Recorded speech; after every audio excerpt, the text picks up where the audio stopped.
आप तय करो जगह, समय, हमला, सब कुछ आप तय करो। ये सेना को फ्री हैंड दिया गया। उसके बाद सेना एक स्ट्रेटजी के हिसाब से काम करती है और वो स्ट्रेटजी यही होती है कि भाई सबसे पहले उन एरिया को टारगेट किया जाए जिनसे परेशानी आ रही है। सभी चीजों को किनारे रख के और सिर्फ देश होता है, मरना है या मारना है। और मरने वाली तो अब कोई कंडीशन है ही नहीं, मारना ही मारना है। और ये मैं आपको कह के जा रहा हूँ, इससे बड़ी खुशी का मौका देंगे आपको। बिल्कुल। हाँ, बिल्कुल। अगली पार्टी कब? आप न्यूज को चलाने की बजाय खुद ज्यादा उछलते हुए और नाचते हुए घूमेंगे। पहलगाम आतंकी हमले का बदला भारत ने अब ले लिया है, पाकिस्तान पर किया आज सुबह 2 बजे हमला। लेकिन हमारे साथ मौजूद है बातचीत करने के लिए भारतीय सेना के नौजवान, इनसे बातचीत करेंगे। पूरे भारत में आज खुशी का माहौल है, जश्न का माहौल है। लोग भारत में होली खेल रहे हैं और पाकिस्तान में कल दिवाली मनाकर हम आए। सर क्या कुछ कहेंगे आप? सर जी, अभी तो दिवाली मनी नहीं है। हाँ। ये तो दशहरा था। अच्छा। हाँ। दिवाली अब मनेगी, आप देखना दिवाली कैसे मनती है। आप लोगों ने एक दिवाली तो वो देखी है जो आप यहाँ पे रोड पे पटाखे फोड़ते हैं। जी जी बिल्कुल। हाँ। एक वो वाली दिवाली देखना जिसमें पूरा देश पटाखे भी फोड़ेगा और साथ में कुछ और फोड़ेगा, वो आपको देखने को मिलेगा।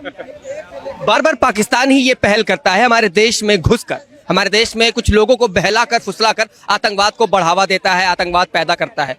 तो हम उरी की बात कर ले, हम पुलवामा की बात कर ले, तो हम लगातार जीते हैं पाकिस्तान से, तो क्यों नहीं वो थमता है? दरअसल मैं आपको ये बात बता दूं, जो सबसे ज्यादा जो घाव देता है वो अपने लोग देते हैं। अपने लोग? अपने लोग देते हैं। घर के अंदर भी आज के दिन तो हमारा प्योर दुश्मन है वो, लेकिन किसी टाइम पे जब बसाया गया, जब तो अपने में से काट के दिया था। तो जो सबसे ज्यादा जो घाव दे रहा है वो अपना ही तो दे रहा है। लेकिन ये जो उनकी जो मानसिकता है ना, जो उनके अंदर जो जिहादी प्रवृत्ति आ गई, वो उनका नाश करवा रही है। आज के दिन उस देश की आप हालत देखोगे तो अगर युद्ध की स्थिति बनती है तो 3 दिन का गोला बारूद नहीं है उनके पास। खाने के लिए अनाज नहीं है, पीने के लिए पानी था वो तो अब बंद ही हो गया। तो ऐसी कोई भी सिचुएशन नहीं है जिससे हमारा उनका कंपैरिजन हो सके। अगर युद्ध भी होता है तो ये मान के चलो सारा 10 से 12 घंटे का खेल है, उससे ज्यादा कुछ भी नहीं है।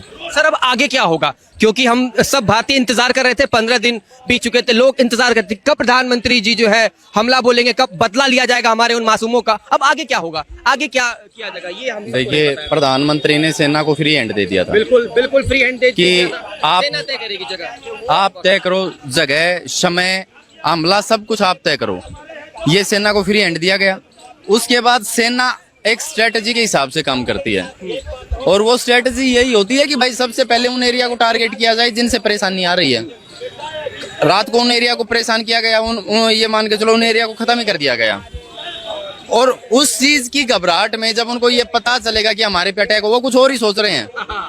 उनके दिमाग में ये चल रहा है कि हम पे हमला हो चुका, युद्ध बच चुका, सब कुछ हो चुका, लेकिन उनको ये नहीं पता ये सिर्फ एक छोटा सा फेंका गया था। क्या छुट्टियों में घर आए थे सर?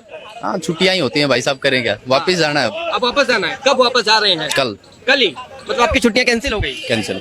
एक सवाल सर, ऑपरेशन सिंदूर ये नाम क्यों रखा गया? बहुत ही अलग नाम है और कहीं ना कहीं ये महिलाओं को डेडिकेट कर रहा है, हमारी देश की महिलाओं को ये डेडिकेट कर रहा है। तो इसका क्या मतलब है, कुछ बताना चाहेंगे? आपने पहलगाम की जो गतिविधि हुई, जो आतंकवादी घटना हुई, जिसमें ये धर्म पूछ के लोगों को मारा गया, उस दौरान आपने एक चीज देखी होगी, उस पूरी की पूरी घटना के अंदर ही जो सबसे जो मार्मिक जो दृश्य था वो यही था कि एक महिला अपने पति के बगल में बैठी हुई रो रही है। जी, ठीक है, वो किसके लिए रो रही थी? क्योंकि उसका सिंदूर उससे छीन लिया गया था। इसलिए इंडियन आर्मी ने इस ऑपरेशन का नाम सिंदूर इसीलिए रखा है कि सिंदूर की इज्जत को रखेंगे हम। बिल्कुल। और सबसे ज्यादा दर्दनाक जो इस पूरा मामला है, ये सबसे तेज वहाँ पे हो गया जब एक नेवी ऑफिसर इन्वॉल्व हो गया उसमें। तब तो भारतीय सेना, तब ये मान के चलो कि राजनीति एक साइड में और सेना अलग साइड में।